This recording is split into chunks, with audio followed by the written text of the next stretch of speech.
Hey, so welcome everyone. Thank you so much for joining us today at Careers Beyond Borders. Today we have a lovely panel prepared. And the reason that we're having this event is to just hear stories from other people, have just a snippet or a glimpse of what it's like beyond our own walls and beyond our own borders, hence the title. And of course, everything that we say here today is based on personal experience. It is not to represent an entire community. It is very subjective based on the people that we have on the panel. So without further ado, I'm just going to introduce who we have here today on our panel. First of all, we have Dr. Lyosha Gorshkov, who is the Assistant Director of the Women's Center and the Pride Center at Slippery Rock. And then we have Ellie Manalang, who is a sophomore international student majoring in English Lit. And we have Theyvapaalan Jeyaratnam, a multidisciplinary artist, or for short, you can call him Palan. And then we have Ethan, who is a data analyst by trade, but an activist by passion. So welcoming all the panelists here today. To start, we're just gonna have the panelists share a little bit about themselves and give a little bit of context so that we can frame our questions accordingly and move into the prepared questions for the, I guess, some of our evenings and some of our afternoons. So, Lyosha, would you like to go first? I'm gonna pin your. Yeah, absolutely. Thank you. I'm really excited because what I've learned is very important in the current political turmoil to learn about ourselves beyond the one border. So, and in my experience, because originally I'm from Soviet Union, from Russia, and I escaped Russia in 2014 for being persecuted as LGBTIQ professor, literally hunted down by the Federal Security Services. And I was lucky enough to escape the country, which by the point of 2014 has become a country of exile and a country of torture of queer people. But little we knew that in 2017, the Chechen Republic of Russia, which is within, will execute queer people, literally murdering and torturing in concentration camps in outskirts of the capital of Grozny, right? So I'm older than probably all of you here, and I'm 36, and I was born in a very small town, being brought up by the German descent, so we're Germans and Polish Jews, and totally not knowing what queer meant. So basically, for all of my life, teenager life, till 17, I did not know anything about queer, about homosexuality and gays. So, and that brought me to my research, and in 2009, I got my PhD when I was 24 in queer studies, and it was the last what we could do in Russia. But at the same time, I started queer studies in Russia in political science, and that was my last drop of my blood for the government. And when in 2000, we will be talking about it a little bit later. But what I would like to urge you, so do not rely on American exceptionalism, saying that America is different than other countries. It's not true. If it happens somewhere in the world, it will happen in the United States. And we're already observing that certain rights threatened. That's why I'm really glad to be here and to hear different perspectives on the events around us.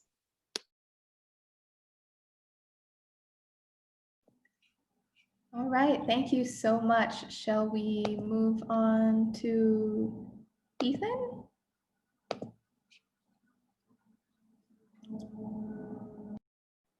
Sure. Okay. Hello, I'm Ethan, and currently I'm living in Malaysia, but I am originally from a small town in Texas, and I also grew up from German descendants who are very conservative, but came from the Catholic faith. So I definitely have a perspective coming with the religious background, but also small town as well, coming from an American side, but also understanding what it's like to live abroad. So after I went after I grew up and went to university, I lived in a small town in Indiana, and then lived in Chicago, as well as Senegal, Tanzania, and now Malaysia. So I can bring in different perspectives from a lot of these different elements and places. And kind of what you have just mentioned before, I definitely agree that kind of what we're seeing today, especially in political atmospheres, is that there's a lot of changes that are going to be happening, and we can't just like rule out the different elements that we are contributing. So we have to understand, and I am also excited here to contribute, but as well as learn from the other speakers. So thank you for having me.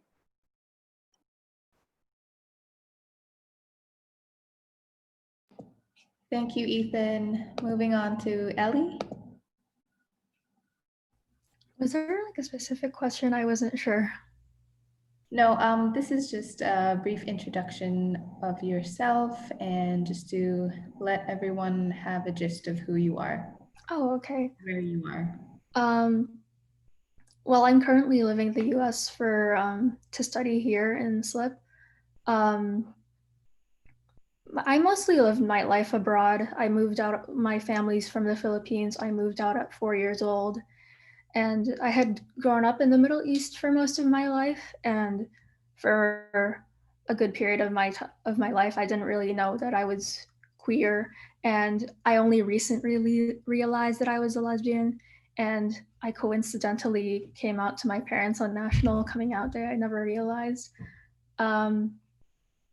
But yeah, I don't think I faced like very specific discrimination because I wasn't really out socially, especially like as a young teenager, like in the Middle East. I was kind of cognizant of trying to like stay in the Middle East because there's stories of like people getting kicked out or being imprisoned just because of being queer or being perceived as queer. So I've like being a queer person abroad, it's just me being more careful about it and hiding it. And as I've grown more comfortable in my identity, like I'm more out about it, or at least like I consider myself out because I'm out to the people that I care about knowing who I am. But I feel like even though like people think America is different because of like there are more people that talk about it more, but still like discrimination is just different, not less. So, yeah. Thank you so much. Moving on to Palin.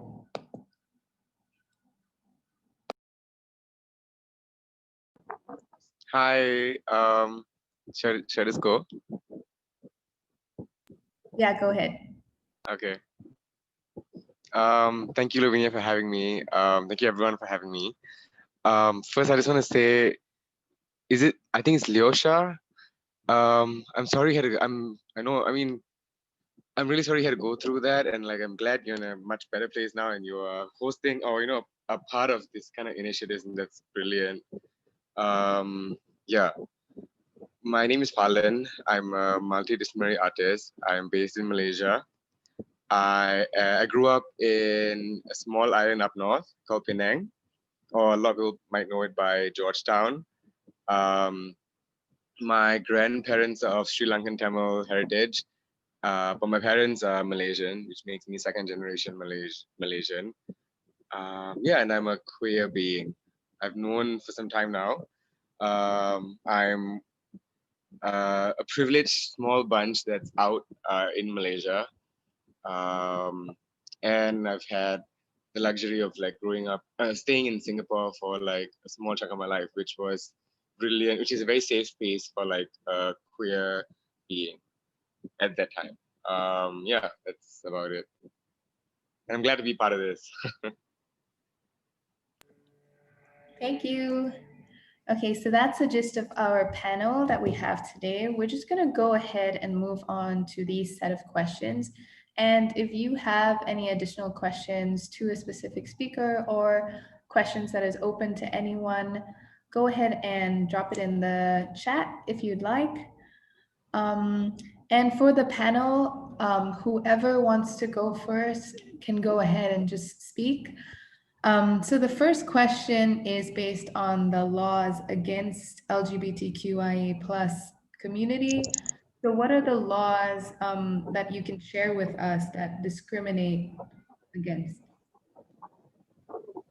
I guess I can start using my seniority privilege as the old queer. So as I mentioned before, it's very hard to imagine that in my 36, I've lived through 3 political regimes in Russia, in the Soviet Union, and Yeltsin eras in 90s and 2000 Putin's regime. And I will tell you that Russia had been improving in 90s. So we tried to liberate the state, we tried to get freedoms, we had civil rights, we had queer movement even in the beginning of 90s. And we decriminalized homosexuality in 1993 by the order of the Yeltsin, of the president of Russia, who was very liberally oriented, but still from the old elite, from the old political elite of the Soviet regime, right? So in 90s, if you lived in these big towns and big cities, you could exercise your queerness easily. But of course, that was a small period of time. No vocabulary arrived, right? So we could not donate blood, and the United States still, queers cannot donate blood. In Russia, it's still imposture. So, but in 2000, when Putin came to power, everything started changing very slowly, but purposely. So queer people were not touched before 2010. So it was like the long period of rolling tractor to destroy all implications of queerness, all implications of LGBTIQ. And at that time, I was already a tenured professor. And in 2010, they introduced pedophilia law, right? So they basically was saying that all gay people are pedophiles. It was a huge social media campaign, TV campaign. And a lot of parents who have lack of knowledge, they will be scared for the, and of course, their all anger will be against LGBTIQ. After that, it was the law against adoption of Russian children by foreigners, especially same-sex couples, Americans, French, whatever. So it was the second indication. And the third, which kind of kicked everyone out of the public sphere, was in 2013. In June 2013, that was a law, a legislation, a bill called Propaganda of Non-Traditional Values. Originally, it was called Propaganda of Homosexuality, Lesbianism, and Transgender Identities. So, but they smoothed the language, which meant they wanted to protect children from undesirable information about alternative lifestyles. But by default, it meant that all people who are in public promoting queer, regardless with whom you're working to, right, with minors or students, will be jeopardized and penalized. So that law actually gave the power to radical far-right movements, far-right groups, security services, to hunt us down. So that law was signed into the legislation by Putin. And after that, all of the sudden, we got persecuted by the Federal Security Services. And that time I was already deputy dean. And that's a great example how in my hometown it started. So they invited me, the Federal Security Services, to recruit me, to report on people who are gays in my department, right? So they knew perfectly who I was. So they did not mention that, but I didn't have to because the old record was on file. And after that, of course, all people who will be promoting any gender issues, any queer issues should be eliminated either by firing them from their jobs or by imprisoning. So, and we had some instances where people will be secretly killed or tortured, but of course it was not brought to justice. So that's how, of course, I'm telling you in very small capacity, right? And very briefly, but believe me, I've experienced in physical violence. So I was beaten up, my face was paralyzed for 6 months after homophobic attacks, my chin is cut. with 6 teachers. So when I was already professor, so we knew that it was going on locally by law enforcement, by different groups fed by law enforcement. But the law of 2013 gave the green light, institutional light for those groups who declared themselves neo-Nazis, Orthodox Christians, whatever, to hunt people down. And by now we already have multiple instances. One of them I mentioned, the Chechen massacre or Chechen genocide of queer people in the Republic of Chechnya. But also 2 years ago, one of the prominent activists was beheaded and thrown into the river. And only yesterday, the person who responded was convicted, but not because of hate crime, but because of killing, murdering, right? So, and he got very light sentence. So there are so many things, and that's why when the law was introduced and put into the action in 2013, the bunch of activists, the bunch of professors who were, but believe me, I was one of the 10, maybe 5 publicly open professors in Russia, in the entire Russia. So they were targeted, and that was not to protect children, it was to control the opposition and non-Russian, non-traditional political view, which meant liberal. So that's the most ferocious law, and nowadays they discussing to criminalize homosexuality again, so which could happen. And unfortunately that law had a very mass effect to other post-Soviet republics, because in some post-Soviet republics, they never decriminalized sodomy, never decriminalized homosexuality, like Tajikistan, Azerbaijan, Uzbekistan. That's why it's very important, because after I came to the United States from 2014 to 2020, it was hundreds of queer people coming to the United States with the horrific stories of the persecution. So that's institutionalized violence against queer people in Russia. I just have a question to ask. So for all the people that came to the United States, like how many people were actually able to seek refuge or able to get jobs and live lives? So that's a great question. So I will reply briefly. So United States is a very unique country in terms of asylum and refugee status. So we are not qualified as refugees because there is no civil war, there is no official persecution of queer people. So we can apply only for asylum, which means protection from the discrimination, right? So when you come to the United States, you have to come by visa. You cannot come just drop in, right? So also you have to apply for asylum. And in the meantime, with the current administration, all work authorization process for asylum seekers much more complicated and difficult. But it takes a long way to go through the hell of immigration in the United States, because we don't have benefits as refugees have. We do not have any programs. So it took me like 3-4 years to get back to my feet. So I was working, I was carrying postcards, literally, in New York. I lived in New York for 5 years to survive. So, but you have to apply, and you have to go through the hell, because basically when you sit in front of the asylum officer, you have to get naked, in terms of you have to tell about everything, what happened in your life. It's kind of re-traumatization of yourself, right? So, and people cry, and we tough skin, but we cry. And also sometimes officers, you should prove not that you were persecuted, but you are a gay or a lesbian. So they don't care if you were almost killed, but if you can prove that you are gay, so sometimes they will ask literally questions for people who do not have his story like myself.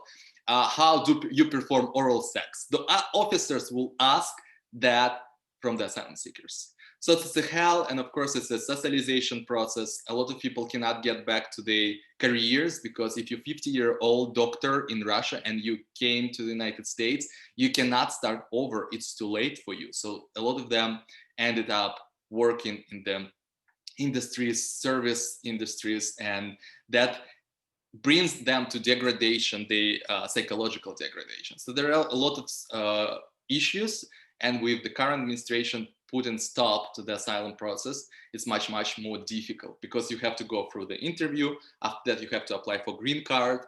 So after green card, when you get a green card, you have to wait till your citizenship, and sometimes that process could take 10 years, 15 years. So, and some people give up. Some of them leave the United States after being adjusted the status because they cannot accommodate themselves. So it's a horrific story, and immigration, it's a very traumatic experience to everyone, whoever experienced that. So, but we authorized to work, of course, if we get status. So we have, but you have to be on your own.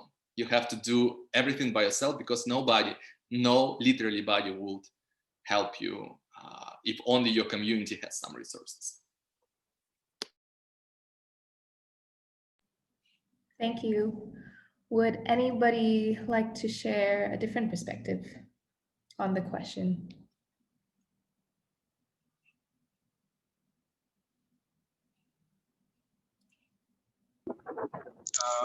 I can go, but I think Ethan may be a bit more well versed in this topic. But I can just highlight a few things, and Ethan, feel free to jump in and like elaborate. So in Malaysia, I mean, I don't want to. I think it's relatively not as bad as it seems like in Russia. We are criminalized, but they aren't. They're very selective with whom they want to charge, and it's always a huge political game, you know, things like that. Like quite recently, they charged 2 lesbian women, and then they got the Sharia court also charged 11 gay men. Also, I think this is last year, if I'm not mistaken. Yeah, so there are two, like there are many laws in Malaysia that criminalize consensual sex, right? So it's not really targeted towards the queer community, but they do use the laws to prosecute queer people, right? There's section 377A, 377B, and D. So these laws literally charge anyone who has certain type of sex, like oral sex, or you know, because the laws just state like any type of sexual activity against the natural order, you know. So they literally could be anyone. And then we also have the Sharia laws, because Malaysia is a majority Muslim country. So the state Sharia laws criminalize consensual sexual acts between gender and gender expression for Muslim people. So anybody who's Muslim then will be prosecuted under the Sharia law, right? And the federal law as well. So yeah, it's almost like Muslim people in Malaysia have like double the attacks coming at them. Yeah, but they're very selective with who they want to charge and when they want to charge and stuff like that. Yeah, Ethan, have I missed anything out? I'm definitely by no means an expert on this, but what you're saying is for sure. The government here is more targeting and issuing sentences so that they can try to garner a sense of control of the general public. So if they target certain individual people or groups of people, then it is more a way to like encourage or incentivize other people to not disobey the rule that is at hand. And as Pauline was saying as well, the rule is from the old British order. So it's been in place for many years since colonialization. So it's not something that has been here because a lot of the people, the indigenous people of Malaysia and like the Malayu Peninsula as well as Borneo are very queer affirming. And if you read and understand their history, they didn't really understand like what, like they didn't, sorry, not understand, but they didn't define what gender was in the binary or the spectrum that we define it as. And people were in much more like affirming relationships than what we have now because of the colonialization that has existed here, but as well as in so many other parts of the world. So like what Pauline was saying is very accurate. And kind of going off of that, like as when I was living in Tanzania, which is also a former British colony as well as a former German colony. They have a lot of inherited laws that are very similar in this vein, and it is a lot more integrated into the discourse, and the law enforcement is much more proactive. So if you're suspected of being queer, it's not even really a rule of if you engage in the act. If you are suspected, then you can go to jail for life. The technical sentence is only 30 years, but as the life expectancy in Tanzania is not very high at this moment, this is essentially a life sentence for most people, because they're getting caught at around their like mid-20s, early 30s, and the life expectancy in Tanzania is around 60 to 65. So it's essentially putting them into jail, and this does not mean that they're going to be treated with any humanity or dignity. So it's not a good situation at all, which is partly some of the reasons why I left after living there. And similarly, but also quite distinct, when I was living in Tanzania, in Senegal, they also have a law from the old French order because it's a former French colony. But the law has not really been put into practice or really sought after.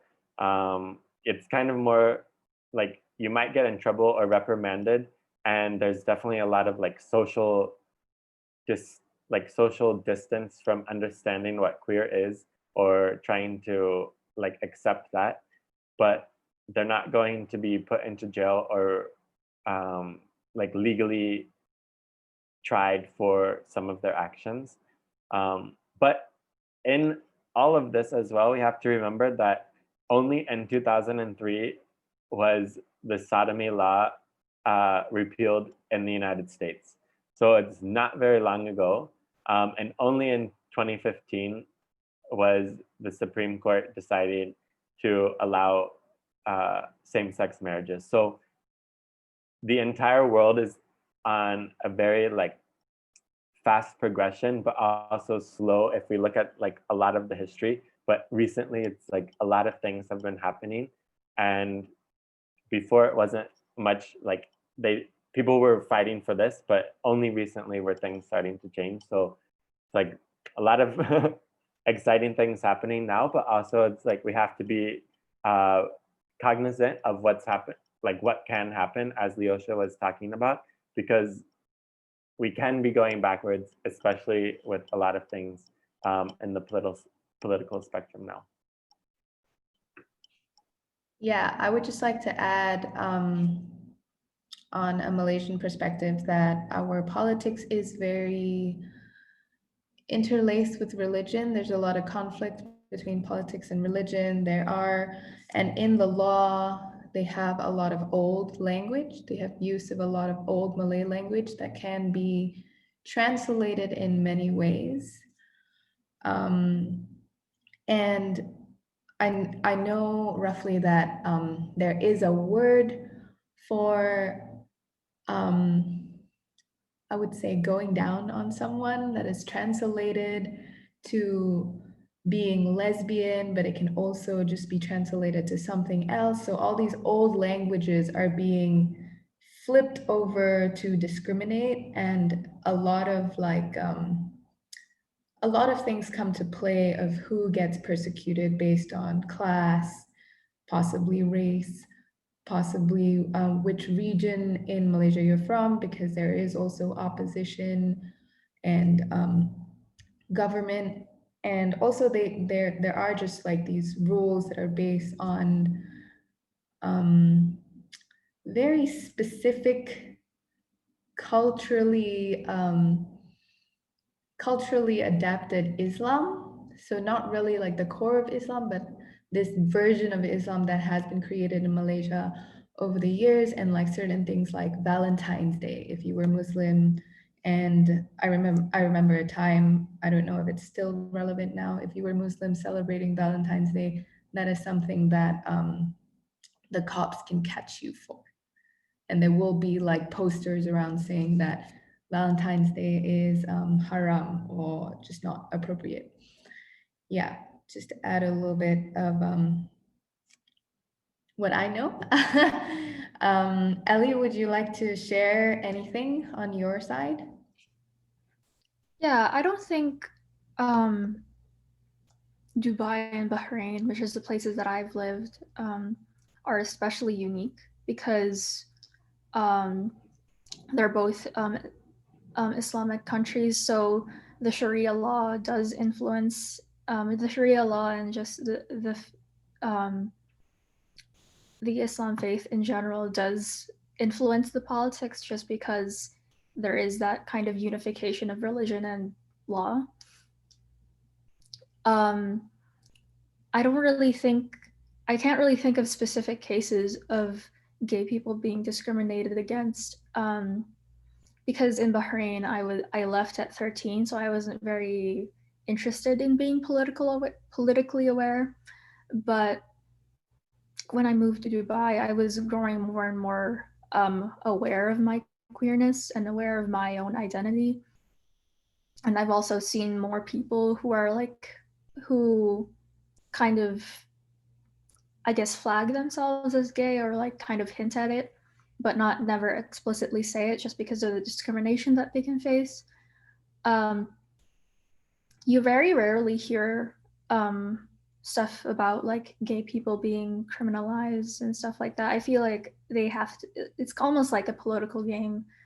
And it's like in the ways that that these people are being like tortured in prison, and they're kept in there for like 14 years or something, and you never really hear from them afterwards. It's like they're in prison and it's like they've never existed.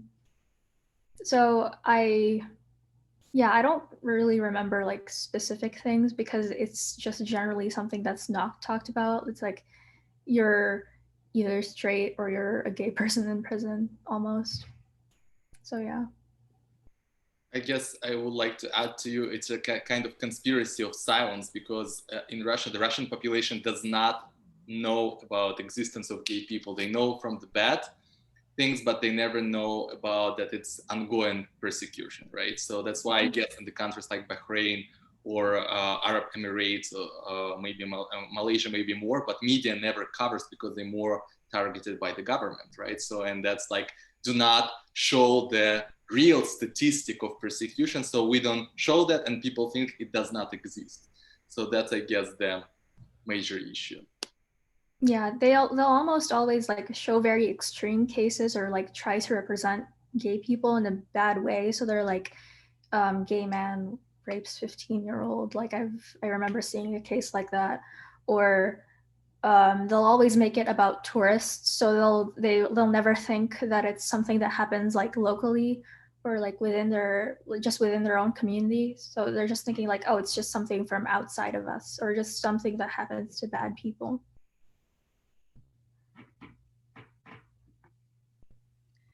All right, thank you, everyone. We're just going to move on to another question. What changes would you like to see take place in your country, meaning the country you live right now, or the country that you're from, or the country that you've lived in? Do you think that there are any steps being taken right now towards those changes that you envision?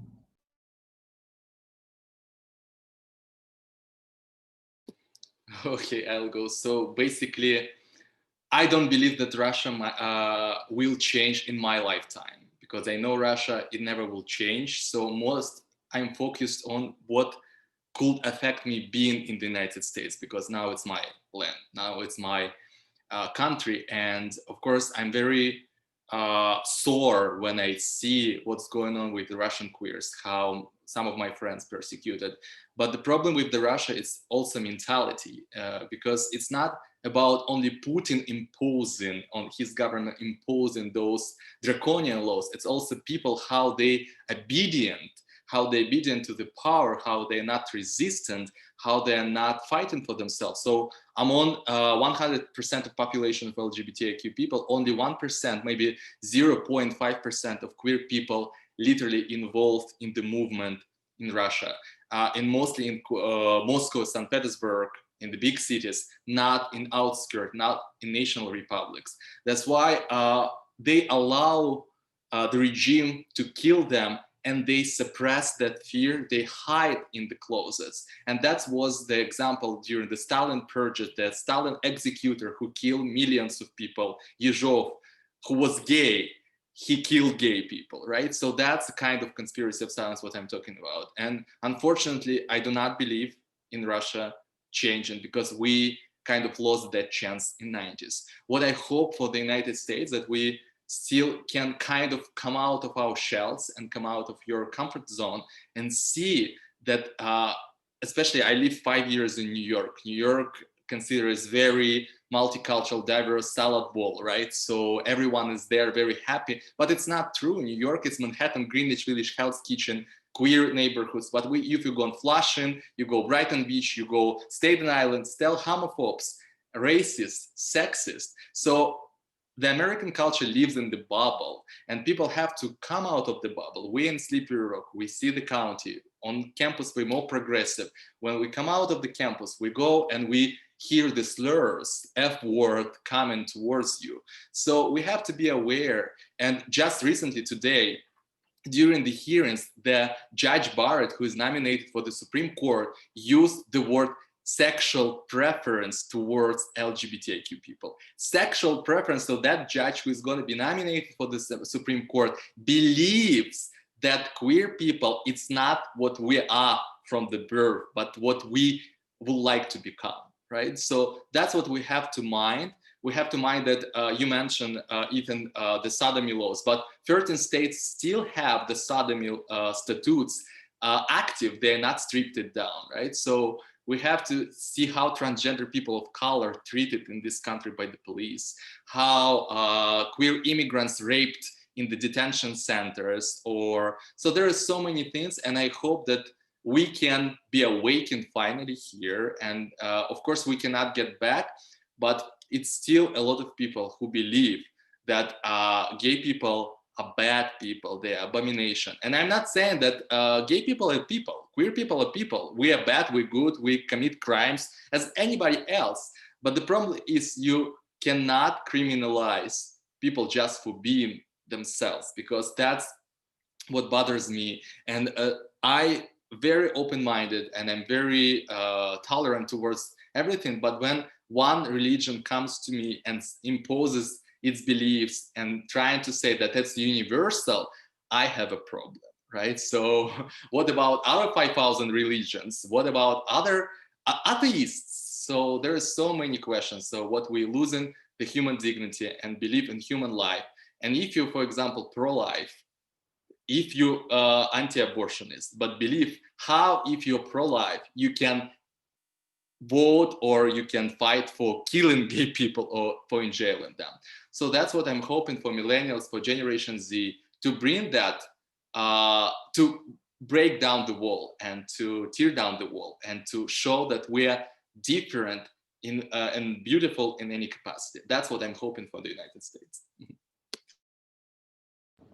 Yeah, I'm just gonna pick up where Lyosha left off on religion. I guess the biggest thing I want for Malaysia, I mean, the biggest change I want to see is I want to see women's rights getting bumped up. You know, them to look into women's rights, and then the second thing that has to follow is for religion and state to be completely separate. You know, like what Lyosha said, I myself am really, I love, like, my work, how to say it? My work talks about religion a lot, and I'm very interested in it, in other religions, but it's not cool when a bunch of men come together and interpret a certain book or text and then try to hunt other people. That's when it's really not cool. And it's scary in Malaysia because they have power over the state and stuff like that, you know. Yeah, and then after that, because I think it's very hard to talk about queer rights when there is the Sharia law in practice in Malaysia. It's very difficult, and it's always being shot down, or it's always going to be it's black and white in the books, and it says no, and blah blah blah. So then I think before we talk about queer rights, we have to become completely secular, and then we talk about getting rights for the queers.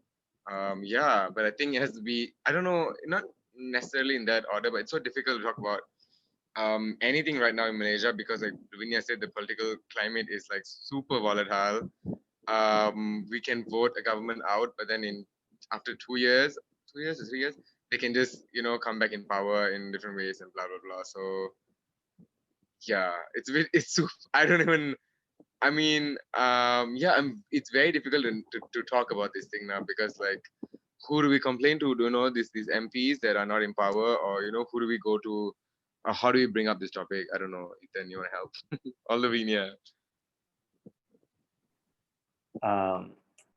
Yes, I'm laughing over here because at least like you have only 2 years, we have 4 years, but the what I'm there's so many things that I want to change in Malaysia as well as the United States. I'll start with Malaysia as it's the most recent and like more tangible. So in regards to queer community, at least, what I want to see is, and this also is for the United States as well, so it's like more universal, I suppose, but less racism within the queer community. So there is so much hatred among the community when there shouldn't be, because we are also marginalized and ostracized by so much of the general public. But people say that they're like, no Chinese, no Indian, no Malay here in Malaysia, or like in the United States, they're like no blacks or whites only. And to me, that just like brings me back to my history classes of studying the like Jim Crow laws when people weren't allowed to actually access things, but we're still bringing it into our social experiences and the relationships that we formulate. And I just don't understand. So like those are things that I want in both countries to just kind of like be fully decimated. Like that does not need to exist whatsoever.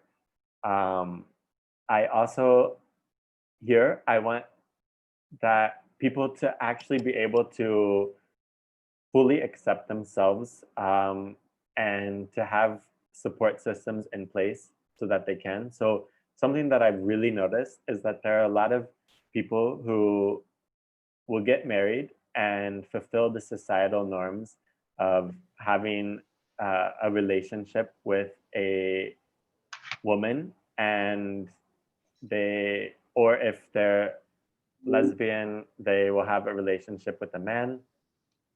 And instead of like being able to fully experience their own identity and orientation, they go into what society expects of them and then cheat on that person. So they're not only not allowing themselves to be who they are hurting another human. And a lot of times that person doesn't know, or they just like try to not understand, which to me is very complicated as well as frustrating. So those are like two of the main things in Malaysia that I hope to change. And then in the United States, so as you both have mentioned religion, like the evangelical Protestantism in the United States is just as scary as everything else that I've experienced with Islam in Malaysia or Islam in Senegal and Islam and Christianity in Tanzania. And they have had more power because they're the ones who have maintained the power throughout all elections, pretty much, except for one. And I think, like, I wish that people could just, as you were saying, Pawan, to have a system of government that is fully separated between church and state. because we've never existed like that in the United States. The entire Constitution is basically founded on having religion slightly influencing, if not fully influencing, the government. So I think that's something that is very essential to allowing people to formulate and critically think for their own opinions rather than having society teach them. And also I wish that there were more like universal laws that weren't decided by the Supreme Court, but decided in Congress. Because the Supreme Court, as we can see, can switch and flip-flop back and forth between things depending on how the political sway is. But if it is fully a law that has been enacted, it is much less likely to be like taken away or stripped of our rights. So I wish that a lot of these things that have given us a lot of freedom so far from the Supreme Court were actually fully enacted within our amendments so that it's more powerful. But those are my issues. Yeah, I just wanted to go off what you were saying about people getting married to who they're meant to get married to, and cheating on their partners and doing all that. And coming from, well, I'm half North Indian, Punjabi to be specific, and half Chinese, born in Malaysia, and my parents born in Malaysia. But we still have a very strong arranged marriage culture. And I have discovered that adultery and cheating on your wives and doing stuff like that is way more accepted than being queer or being gay. Almost to the extent that a father figure would encourage you to cheat instead of being who you are. So that's definitely something that I think not only in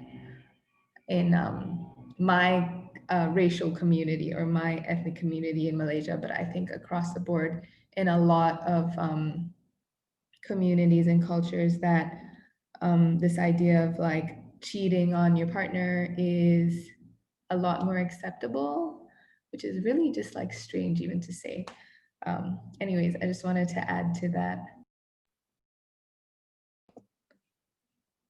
Ellie? I don't think there's a specific change I want to see in a specific country that I've lived in.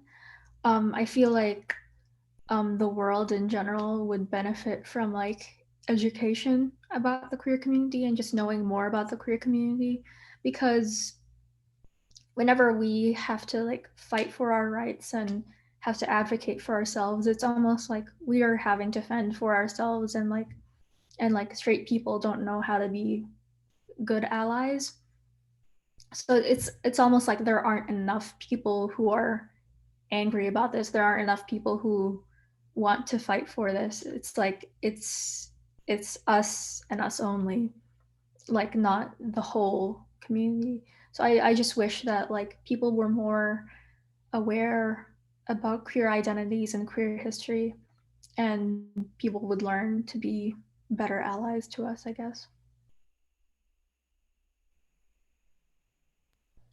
Thank you so much, Ellie.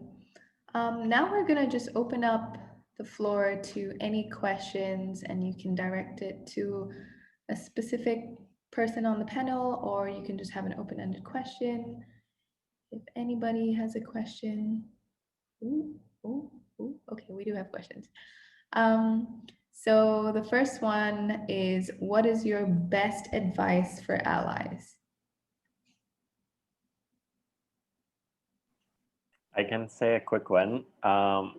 Yeah, as what Ellie was saying, is just be open to learning and learn at your own volition. So don't make us teach you, but go and search for your own truth so that you can already be open to what someone might be able to experience and have a conversation with you about.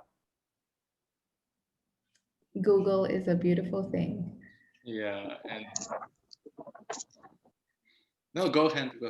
Oh, sorry. I was gonna add.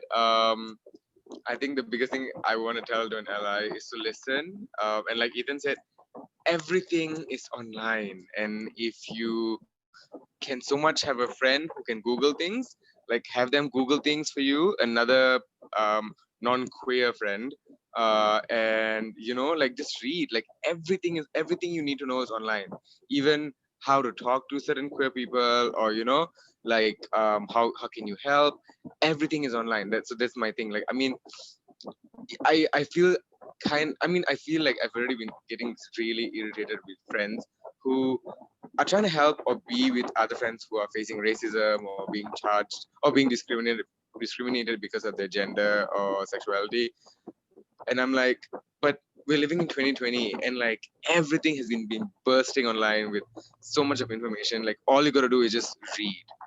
But actually, the first thing, of course, is that interest, and a lot of them have it. A lot of like cishet allies have this interest, but then I think it just takes a little bit of effort to just go online and read some things, or listen more instead of announcing that you're an ally, but then you don't really want to help, or you're not really helping anything.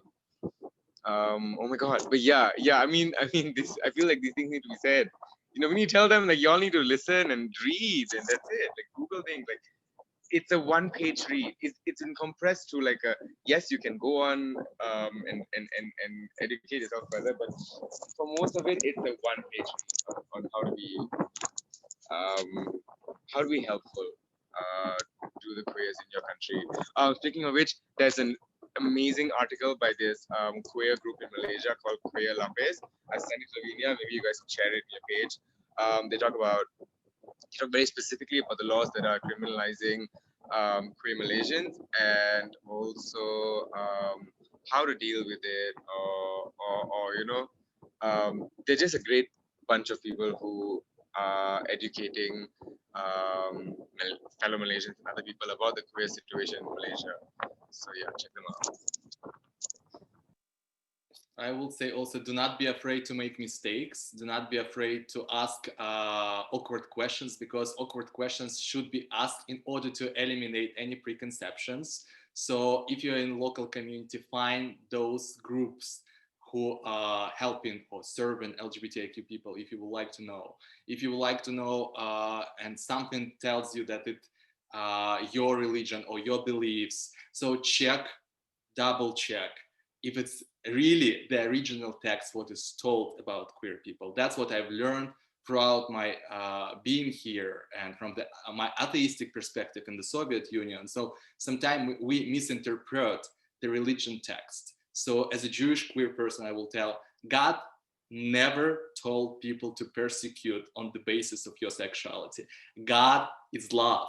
God does not make mistake. God equals nature. Nature does not make mistakes. So be open-minded and try to step out of your comfortable zone, right? Of comfort zone, and challenge yourself, challenge your racism, challenge your sexism. People are not born sexist, racist, homophobes, transphobes. People are made to be those. So that's why be more, and definitely internet helps you, but be very mindful what you read on the internet.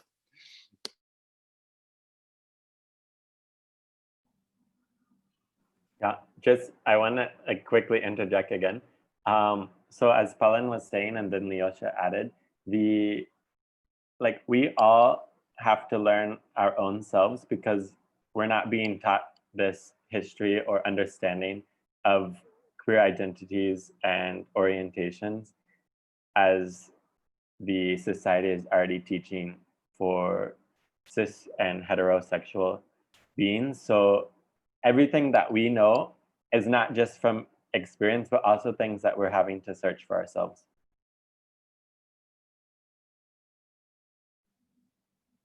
All right. Thank you, everyone. I would also say check your friends. Tell them when they're saying something that shouldn't be said, because I think a lot of people are afraid of that confrontation. So we're moving on to the other question. How has living in these states affected your personal identity? I would say, Go ahead, sorry. I was just going to clarify, was it like moving about? Well, anyone can interpret that question. It's kind of just like general, like how has living in these conditions really affected like the countries you've lived in? How has it affected your personal identity in the queer community? Thank you, Bailey. Go ahead, Palin. Right. Right off the bat, like the top of my head, I think I cannot wear what I want to wear. I every day I wake up, I have to. I mean, it's not so much of a task now, but it's like there's a set of clothes that I would wear only to certain parties or certain houses or certain safe spaces. But then most of the time, it's this thing that I have to dress up for the people in Malaysia. Because if I walk out wearing a skirt or wearing a dress or wearing, I mean, we have queers in Malaysia who do that, but they do that at a very high risk, and the risk of getting beaten up or assaulted and stuff like that. So that's the first thing. Is like I cannot be myself. I don't think a lot of queers in Malaysia cannot, especially. I mean, it is definitely harder sometimes if you're queer and Muslim. Um, but because I grew up in a Hindu household and my parents are quite liberal, it's been way okay for me. But yeah, but still, I can't wear the shoes I want to wear. There is no freedom in gender expression or stuff like that. It's very difficult. And also because I'm a relatively big, hairy, Indian-looking male body person, it's not fun. Yeah, so it's that, like Ethan was talking about a lot of racism in the queer community and in Malaysia also. So yeah, for me, I think one of my biggest things to deal with is not being able to just express myself, and not being able to wear the clothes I want to wear. That's a huge problem for me. And also, I mean, apart from not being able to date openly and things like that, everything comes to play with our identities. Yeah, because I used to be the kind of person who said, no, I want to be independent and I'm not gonna, chase after men and whatever. But I think a lot of us want that kind of a connection, and in Malaysia it's a bit harder to make that connection because of all the laws and because of the way people can discriminate you and attack you. Yeah. That's a great thing. I will tell that living in the United States has completed my total journey to queerness, even though I always, when I was a kid, I was dressing up. I was in the kindergarten and gender neutral bathrooms we had in the Soviet Union. I never cared what people would say, and I always carried my own identity despite the public opinion, despite the hostility. And what I've learned, so sometimes it's very important how you perceive yourself inside, and it helps you to survive the outside, right? So, but being in the United States, it kind of gave me more power to express myself and to see myself in the public activism and to transfer my experience, right? But what I interestingly find in here, that some people still limited to express their identity because of the certain institutions. And living in that state, I do not feel what I could live other life. I will not ever be betraying myself, right? So being queer, it's a liberation, but at the same time, being queer is a kind of mark which I don't want to possess, because I would like to live till the time when nobody will mark you or label you as queer, as black. So we're still gonna have that within the communities, but I would love to see us personally as humans first, right? And after that, but living in that state, definitely it's a pain and it's a pride. It's a challenge and it's some kind of violence, right? So there is a mixed elements of your identity which strengthen you, which give you more power. And if you survive that, you can survive. How they tell about New York, if you can make it there, you can make it anywhere. If you can make being queer, you can make everything in your life.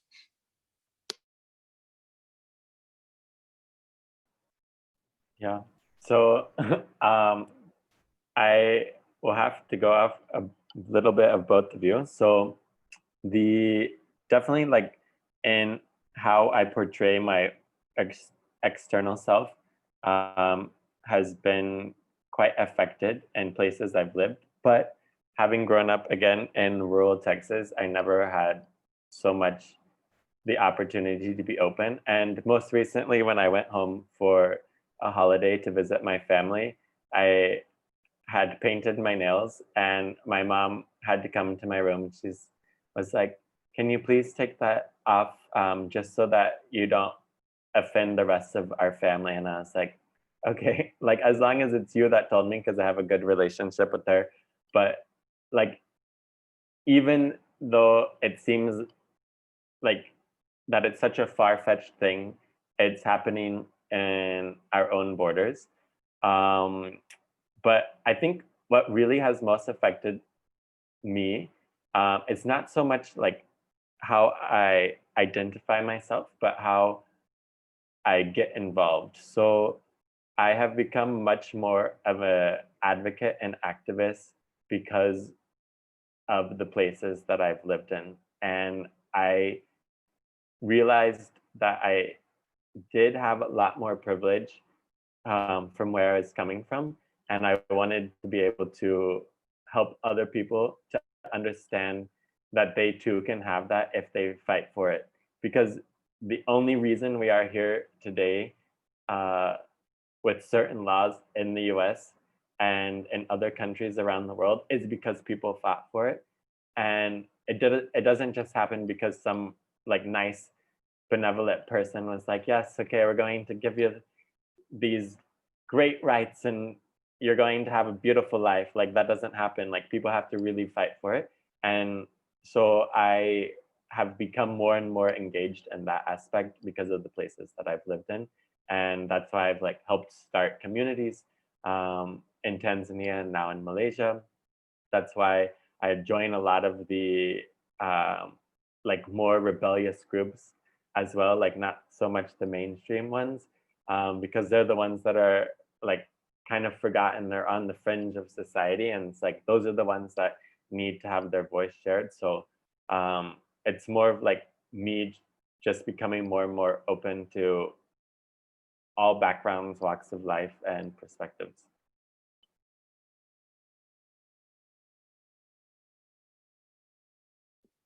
Ellie, you want to? Yeah, I don't know. I feel like just living in these conditions in general, like living in the places that I've lived, I feel like it just kind of hindered me from realizing my personal identity. Like I I didn't realize until last summer that I was a lesbian, and for the longest time I just thought I was bisexual. And I feel like just a lot of stuff from like feeling obligated to put out this image, feeling obligated to be attracted to the opposite gender, and just having to live up to expectations, not just by society, but like your own family, the religion that you were brought up in. So I feel like it's kind of like, yeah, it's like a fight. Like it's just this very long fight with yourself and other people. But like once you come to realize it, it's like I'm more, even if society doesn't accept me, like I'm more at peace with myself. And I feel like I've grown into like who I truly am instead of having to hide in a mask. And that's it. Thank you so much, everyone, for sharing. If there are no more questions, if there are any questions, scream now or forever. Ooh. What is a good way to talk to or to confront someone who is discriminatory? That's a good one. That's a tough one. Let's hear it.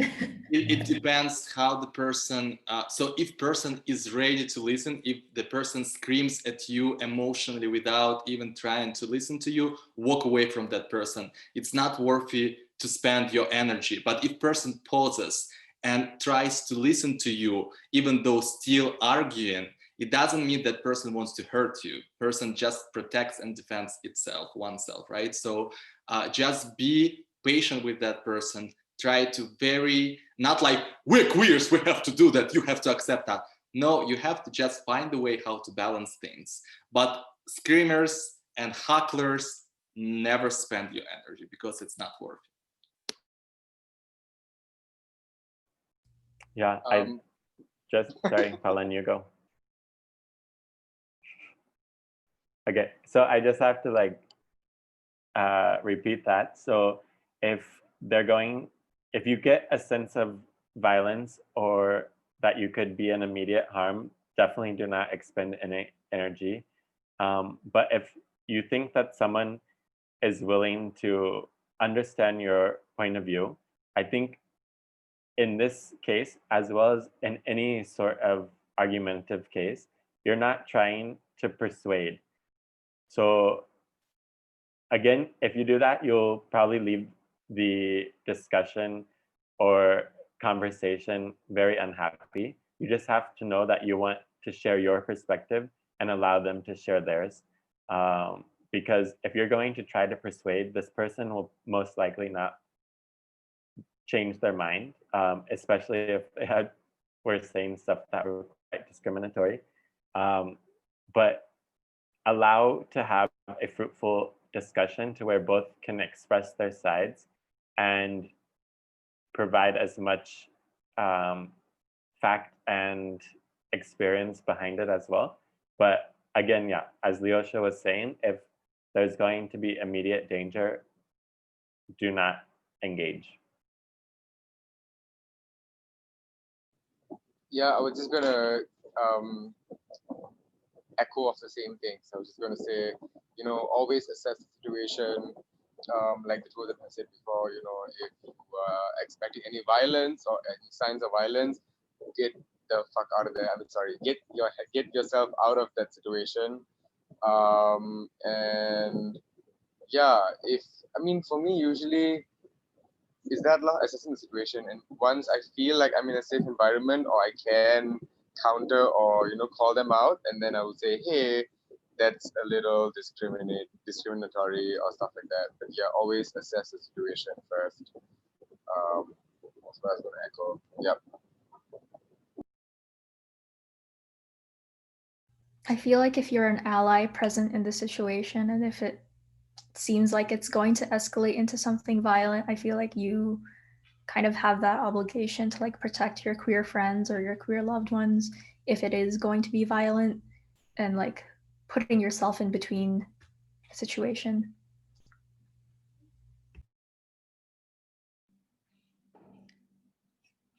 Yeah,